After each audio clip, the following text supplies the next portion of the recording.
Hi friends, welcome back to Jaya's recipes. അപ്പോൾ നമുക്ക് ചപ്പാത്തിയുടെ കൂടിയും പുലാവിൻ്റെ കൂടിയും പൂരിയുടെയൊക്കെ ഒപ്പം കഴിക്കാൻ പറ്റുന്ന ഒരു ഹോട്ടൽ സ്റ്റൈൽ ഒരു പനീർ കറി എങ്ങനെ ഉണ്ടാക്കുന്നു നോക്കാം. അപ്പോൾ അത് നല്ല ടേസ്റ്റാണ് കേട്ടത്. ഗസ്റ്റൊക്കെ വരുമ്പോൾ ഉണ്ടാക്കാൻ പറ്റിയ നല്ലൊരു കറിയാണിത്. ഇതിന് വേണ്ടിയിട്ട് ഞാനൊരു കടായിൽ റിഫൈൻഡ് ഓയിൽ ഒഴിച്ചിട്ടുണ്ട്. നിങ്ങൾക്ക് എത്ര വേണ്ടത് റിഫൈൻഡ് ഓയിൽ ഒഴിക്കുക. ഇതിലേക്ക് 1 ടേബിൾ സ്പൂൺ ഉലുവയാണ് ചേർത്തിരിക്കുന്നത്. അപ്പോൾ നിങ്ങൾക്ക് ഈ സ്റ്റെപ്പ് സ്കിപ്പ് ചെയ്യാം കേട്ടോ. ഇതിന് പകരം കറിയുടെ അവസാനം നിങ്ങൾക്ക് കസൂരി മെത്തി, ഉലുവയില ഉണക്കി പൊടിച്ചത് വേണമെങ്കിൽ ചേർത്താലും മതി. അപ്പോൾ ഇത് ഈ ഉലുവയില ഇല്ലെങ്കിൽ നിങ്ങൾ ഈ സ്റ്റെപ്പ് ചെയ്താൽ ഒരു ടേസ്റ്റ് കൂടും. ഈ ഉലുവ നന്നായിട്ട് ഈ എണ്ണയിൽ ഒന്ന് കരിച്ചെടുക്കണം. നല്ലൊരു ഡാർക്ക് ബ്രൗണ് വേണമെങ്കിൽ ചെറുതായിട്ട് കരിച്ചെടുക്കുക എന്ന് തന്നെ പറയാം. അപ്പോൾ ഈ ഒരു ഇതിൽ എന്നിട്ട് ഇത് ഓഫ് ചെയ്തിട്ട് ഈ എണ്ണ ഊറ്റിയെടുക്കുക. ആ എണ്ണ ഊറ്റിയെടുത്തിട്ട് ഉലുവ കളയണം കേട്ടോ. ഉലുവ നമ്മൾ ഉപയോഗിക്കില്ല. ആ എണ്ണയിലേക്ക് ഈ സവാള, 2 സവാള, ഒരു 150 ഗ്രാം ഉണ്ടായിരിക്കും, 2 വലിയ സവാള ഇട്ടിട്ട് നന്നായിട്ട് ഗോൾഡൻ ബ്രൗൺ ആവുന്നവരെ കുറച്ച് ഉപ്പും ചേർത്തിട്ട് നന്നായിട്ട് വഴറ്റിയെടുക്കുക.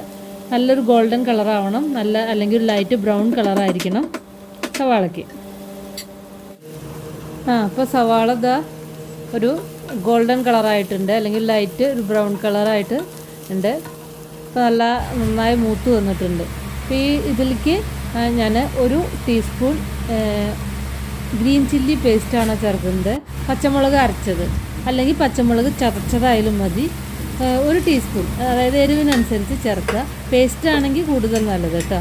അപ്പോൾ പച്ചമുളകും ചേർത്തിട്ട് നന്നായിട്ടിത് ഒന്ന് മൂക്കണം. ഇതിലേക്ക് ഞാൻ 1 table spoon ginger garlic paste ചേർത്തിട്ടുണ്ട്. ഇഞ്ചി വെളുത്തുള്ളി പേസ്റ്റാണ് ചേർത്തിരിക്കുന്നത്. അതിൻ്റെ ഇത് ഇട്ടത് നിങ്ങൾക്ക് ഇതിൽ കാണുന്നുണ്ടാവില്ല, അത് എൻ്റെ കയ്യിൽ നിന്ന് മിസ്സായി പോയതാണ് കേട്ടോ. അപ്പോൾ ഞാനിതിൽ 1 table spoon ginger garlic paste ചേർത്തിട്ടുണ്ട്. അത് നന്നായിട്ട് മൂത്ത് വരണം. അപ്പോൾ ഇതാ ജിഞ്ചർ ഗാർലിക് പേസ്റ്റ് ചേർത്തൊക്കെ പച്ചമുളകും സവാളയും ഇതൊക്കെ നന്നായിട്ടൊന്ന് മൂത്ത് വന്നിട്ടുണ്ട്. പച്ചമുളകൊക്കെ മാറിയിട്ടുണ്ട്. ഇനി ഇതിലേക്ക് ഞാൻ എത്രയാണോ നമ്മൾ സവാള ചേർക്കണമെന്ന് വെച്ചാൽ അതേ അളവാണ് നമ്മൾ തക്കാളിയും ചേർക്കുന്നത്. നല്ല പഴുത്ത തക്കാളി, അധികം പുളിയില്ലാത്ത തക്കാളിയാണ് ഞാൻ ചേർക്കുന്നത്. 2 വലുത്, അല്ലെങ്കിൽ 150 ഗ്രാം. ഒന്ന് മിക്സിയുടെ ജാറിലിട്ടിട്ട് അതൊന്ന് നന്നായിട്ട് ക്രഷ് ചെയ്യുക കേട്ടോ. നന്നായിട്ട് പേസ്റ്റ് ആക്കണ്ട, നന്നായിട്ട് ക്രഷ് ചെയ്തെടുക്കുക. നന്നായിട്ട് ക്രഷ് ചെയ്തെടുക്കണം. അതൊന്ന് എണ്ണ തെളിയണം. അതിന് വേണ്ടിയിട്ട് ഒന്ന് അടച്ചു വെച്ചിട്ട് ഒന്ന് വേവിക്കുക. എന്നിട്ട് ആ റോ ടേസ്റ്റൊക്കെ മാറിയിട്ട് എണ്ണ ഒന്ന് തെളിയുക. അപ്പോൾ എണ്ണയ്ക്ക് തെളിഞ്ഞു വന്നിട്ടുണ്ട്. ഇനി ഇതിലേക്ക് നമുക്ക് പൊടികൾ ചേർക്കാം. ഇതിലേക്ക് ഒരു 1/4 ടീസ്പൂൺ മഞ്ഞൾപ്പൊടി ചേർക്കണം. ആ മഞ്ഞൾപ്പൊടി ചേർത്ത ആ വീഡിയോ എൻ്റെ കയ്യിൽ നിന്ന് മിസ്സായി. ഇപ്പോൾ ഒരു 1/4 ടീസ്പൂൺ മഞ്ഞൾപ്പൊടി ഞാൻ അതൊക്കെ ഇതിൽ എഴുതി കാണിക്കുന്നുണ്ട് എന്തൊക്കെ ചേർക്കണമെന്ന്. അപ്പോൾ നിങ്ങളത് നോക്കുക കേട്ടോ. പിന്നെ എരിവിനാവശ്യമായിട്ടുള്ള മുളക് പൊടി. അപ്പോൾ മഞ്ഞൾപ്പൊടിയും മുളക് പൊടിയും മാത്രമേ ഞാൻ ഇതിൽ ചേർക്കുന്നുള്ളൂ. മല്ലിപ്പൊടി ചേർക്കുന്നില്ല കേട്ടോ. നിങ്ങൾക്ക് ഡൗട്ട് തോന്നും മല്ലിപ്പൊടി ചേർത്തിട്ടുണ്ടോ ഇല്ല. മുളക് പൊടിയും മഞ്ഞൾപ്പൊടിയും മാത്രമേ ചേർത്തിട്ടുള്ളൂ. അതൊന്ന് നന്നായിട്ട് മൂക്കട്ടെ. ഇനി ഞാൻ ഇതിലേക്ക് ചേർക്കുന്നത് കശുവണ്ടി പേസ്റ്റാണ്, കാഷ്യൂ പേസ്റ്റ്. ഒരു വലിയ പിടി അല്ലെങ്കിൽ 40 ഗ്രാം.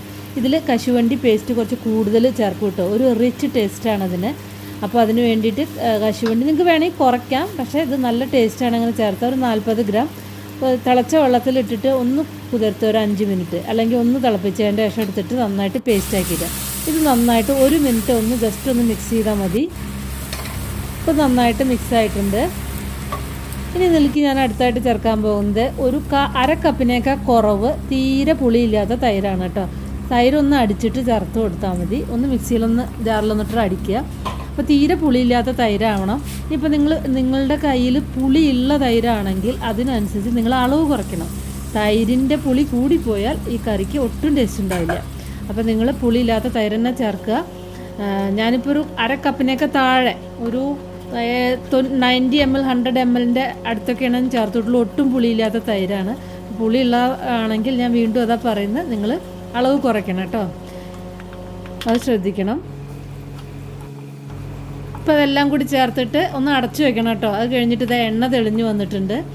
ആ എണ്ണ തെളിയണം, അപ്പോഴാണ് അതിൻ്റെ റോ ടേസ്റ്റ് പോളൂ. ഇതിലേക്ക് 1/4 കപ്പ് ഞാൻ ഫ്രോസൺ ഗ്രീൻ പീസാണ് ചേർക്കുന്നത്. ഈ ഫ്രോസൺ ഗ്രീൻ പീസ് ചേർക്കുമ്പോൾ ഒരു 5 മിനിറ്റൊക്കെ മതി ഇത് വെന്ത് വരാൻ. ഇതിലേക്ക് ഞാൻ കുറച്ച് ഗ്രേവിക്ക് ആവശ്യമായിട്ടുള്ള ചൂടുള്ള വെള്ളം, നല്ല തിളച്ച വെള്ളം തന്നെ ചേർക്കാം. അപ്പോൾ നിങ്ങൾക്കിത് ഗ്രേവി വേണ്ടെങ്കിൽ നമ്മൾ ആ മസാലയിൽ നേരിട്ടിട്ട് ഗ്രീൻ പീസും പനീറൊക്കെ ചേർത്ത് കൊടുത്താലും മതി കേട്ടോ. ഗ്രേവി ആകുമ്പോൾ എനിക്കിപ്പോൾ ഇത് 2 നേരത്തേക്ക് ധാരാളമാണ്. ഇതിലേക്ക് ഞാൻ കുറച്ച് പഞ്ചസാര ചേർത്തിട്ടുണ്ട്. ആ പിന്നെ തക്കാളിയുടെ ഇത് ഒന്നും പോകാൻ വേണ്ടി 1/4 ടീസ്പൂണോളം പഞ്ചസാര. അത് നിങ്ങൾക്ക് വേണമെങ്കിൽ മാത്രം ചേർത്താൽ മതി, നിർബന്ധമൊന്നുമില്ല കേട്ടോ. ആ പുളിയൊക്കെ ഒന്ന് ബാലൻസ് ചെയ്യാൻ ഒന്ന് അടച്ചു വയ്ക്കുക. ഒരു 5 മിനിറ്റ് ആകുമ്പോഴേക്കും ആ ഗ്രീൻ പീസ് നന്നായിട്ട് സോഫ്റ്റായാൽ മാത്രം മതി. ഗ്രീൻ പീസ് അധികം വേവൊന്നും വേണ്ട. ഇങ്ങനെ 3 പൊടികളാണ് ചേർക്കുന്നത്. ഒരു 1/4 ടീസ്പൂണ് പെരുംജീരകപ്പൊടി, വലിയ ജീരകത്തിൻ്റെ പൊടി, പിന്നെ ഒരു 1/4 ടീസ്പൂണ് ക്യുമിൻ സീഡ് പൗഡർ, അതായത് ചെറിയ ജീരകം ഒന്ന് ചെറുതായിട്ട് വറുത്ത് പൊടിച്ചത് ഒരു 1/4 ടീസ്പൂണ് ചേർത്തു. പിന്നെ ഒരു 1/2 ടീസ്പൂണ് ഗരം മസാല. അപ്പോൾ ഗരം മസാല ഈ 3 പൊടിയാണ് ചേർക്കുന്നത്. ഗരം മസാല നിങ്ങൾക്ക് ഫ്ലേവറിനനുസരിച്ച് ചേർക്കാം കേട്ടോ. പെരുംജീരകം, പിന്നെ ചെറിയ ജീരകത്തിൻ്റെ പൊടി, പിന്നെ ഗരം മസാല പൊടി, ഇങ്ങനെ 3 പൊടി ഞാൻ ചേർത്തിരിക്കുന്നത്. 1/4 ടീസ്പൂണ് വീതം. പിന്നെ ഗരം മസാല നിങ്ങൾക്ക് 1/2 ടീസ്പൂൺ വരെയും ചേർക്കാം കേട്ടോ. ഇനി ഇതിൽ അവസാനമായിട്ട് നമുക്ക് പനീർ ചേർക്കാം. ഒരു 150 ഗ്രാം മുതൽ ഒരു 200 ഗ്രാം വരെ, എത്ര നിങ്ങളുടെ കയ്യിലുള്ള വെച്ചാൽ അത്ര പനീർ ചേർത്തോളൂ. പിന്നെ ശ്രദ്ധിക്കേണ്ട കാര്യം, പനീർ ചേർത്ത് കഴിഞ്ഞാൽ 1 മിനിറ്റ് ജസ്റ്റ് ഒന്ന് തിളപ്പിച്ചാൽ മതി. പനീർ ഓവർ കുക്കായി കഴിഞ്ഞ് കഴിഞ്ഞാൽ റബ്ബറി ആയി പോകും. പിന്നെ ആ പനീറിന് ഒരു ടേസ്റ്റും ഉണ്ടാവില്ല. കാരണം പ്രോട്ടീൻ കണ്ടൻറ്റുള്ള എന്തും നമ്മൾ കൂടുതൽ കുക്ക് ചെയ്ത് കഴിഞ്ഞാൽ അത് റബ്ബറി ആയി പോകും, ഹാർഡായി പോകും. അപ്പോൾ മുട്ടയും അല്ലെങ്കിൽ ഏതായാലും വേണ്ടില്ല, പിന്നെ ഹാർഡായി പോകും. അത് കാരണം ജസ്റ്റ് ഒന്ന് തിളച്ചാൽ മാത്രം മതി. ആ പനീറൊന്ന് ജസ്റ്റ് സോഫ്റ്റ് ആവും ചൂടായി കഴിഞ്ഞ് കഴിഞ്ഞാൽ, അത്രേ വേണ്ടൂ. അത് കാരണം യൂസ് ചെയ്യുമ്പോൾ ഫ്രഷ് പനീർ തന്നെ യൂസ് ചെയ്യാൻ ശ്രദ്ധിക്കുക, പഴയ പനീർ യൂസ് ചെയ്യരുത്. അപ്പോൾ നന്നായിട്ട് മിക്സ് ആയിട്ടുണ്ട്. ആ പനീറൊന്ന് നന്നായിട്ട് 1 മിനിറ്റ് ഒന്ന് തിളച്ചപ്പോൾ അതൊന്ന് പിന്നെ എന്താ പറയുക, സോഫ്റ്റായി. പനീർ സോഫ്റ്റ് ആവാനേ പാടുള്ളൂ. പണ്ട് എല്ലാം റെഡിയായി. അപ്പോൾ നിങ്ങൾ ഉലുവ അതുപോലെ വറുത്തിട്ട എണ്ണ യൂസ് ചെയ്യുന്നില്ലെങ്കിൽ നിങ്ങൾക്ക് ഈ സമയത്ത് കസൂരി മേത്തി ചേർക്കാം കേട്ടോ, 1 ടേബിൾ സ്പൂണ്. പക്ഷേ അത് എല്ലാവരുടെ കയ്യിൽ ഉണ്ടായിക്കൊള്ളണമെന്നില്ല. ഇനിയിപ്പോൾ അവസാനം ഞാനിതാ മല്ലിയില ചേർക്കുന്നു. മല്ലിയില ചേർത്ത് കഴിഞ്ഞാൽ നമ്മുടെ കറിയൊക്കെ റെഡിയായി. അപ്പോൾ ഇതാ നല്ല ടേസ്റ്റി ആയിട്ടുള്ള കറിയാണിത്. നിങ്ങളൊന്ന് ഉണ്ടാക്കി നോക്കുക, നിങ്ങളുടെ ഫീഡ്ബാക്കൊക്കെ ഒന്ന് അറിയിക്കുക. ഇഷ്ടപ്പെട്ടാൽ നിങ്ങൾക്ക് ലൈക്ക് ചെയ്യാം, അല്ലെങ്കിൽ നിങ്ങൾക്ക് ഡിസ്ലൈക്ക് ചെയ്യാം. അതുപോലെ തന്നെ നമ്മുടെ ചാനൽ ഒന്ന് സബ്സ്ക്രൈബ് ചെയ്തിട്ടില്ലെങ്കിൽ സബ്സ്ക്രൈബ് ചെയ്യണം കേട്ടോ.